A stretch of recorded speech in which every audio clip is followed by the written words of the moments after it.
तो स्वागत है लोग हमारे प्यारे मित्रों। हमारे साथ आज हमारे दो प्यारे मित्र हैं। देश के वो स्ट्रॉन्ग रूट है जिनसे आज हम बात करने जा रहे हैं। हमारे लेफ्ट में आप देख सकते हैं सत्येंद्र सिंह योगी जी हैं। ये हमारे सीकर से हैं और यहाँ अविरल अग्रवाल जी जयपुर से। तो सत्येंद्र जी से पहले मेरा पहला प्रश्न होगा कि इस बजट क्वेश्चन को लेकर आपके क्या विचार हैं, आप क्या कहना चाहते हैं हमारे युवाओं से? सबसे पहले तो मैं युवा कार्यक्रम खेल मंत्रालय और भारत सरकार का धन्यवाद देता हूं कि वो निरंतर ऐसे मंच लेके आ रही है जिन मंचों के माध्यम से ग्रामीण अंचल के युवा अपने विचार मजबूती से रख पा रहे हैं। जिन युवाओं ने बजट क्विज के अंदर वो विकसित भारत यंग लीडर डायलॉग कार्यक्रम में चयनित हुए थे, उसके अंदर विचार रखे थे, वो हमें बजट के अंदर देखने को मिला। आज जो बजट है, बजट ही केवल आंकड़ा नहीं होता है, पूरा आए हुए देश का भावी बजट है। देश के अंदर कितना रुपया कहाँ कैसे क्या खर्च होगा वो युवा को मालूम होना चाहिए, क्योंकि युवा देश का जागरूक नागरिक है और इनमें युवा रुचि ले रहे हैं निरंतर।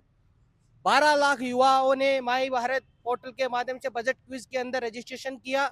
उनमें से फाइनलिस्ट के अंदर तीसरे राउंड के अंदर चयनित होके कुछ सीमित युवा आए हैं और मैं खुद को सौभाग्यशाली भी मानता हूं, इसके अंदर मेरा चयन हुआ। और मैं किसानों से जुड़े हुए अपने विचार रखूंगा, क्योंकि किसान केवल फसल नहीं बोता है, वो देश का भविष्य बोता है। और मैं ग्रामीण पृष्ठभूमि से आता हूं और मैं किसानों से जुड़े हुए आज मुद्दे रखूंगा कि हमारा किसान किस तरह 365 दिन खेत के अंदर निरंतर मेहनत करता है और किसान निरंतर मेहनत के बाद भी किसान को फायदा नहीं हो पाता है। और किसान की जो व्यापारी है, जो बिचौलिए हैं, फसल खरीदते हैं, उनको 2 से 3 से 4 गुना लाभ हो जाता है और किसान को उनकी लागत भी नहीं मिल पाती है। ये थे हमारे मित्र सत्येंद्र सिंह योगी जी। और अब मैं अपने मित्र अविरल जी से सवाल करना चाहूंगा कि इस बजट क्वेस्ट पे आप यहाँ पधारे हैं, तो आप अपने क्या मनोभावों से, क्या अपने युवाओं से कहना चाहते हैं? जी बिल्कुल, युवा ही देश की शान है और युवा ही देश का मान है। और जिस देश में युवाओं के लिए इस प्रकार के कार्यक्रम हो, उस देश का नाम हिंदुस्तान है।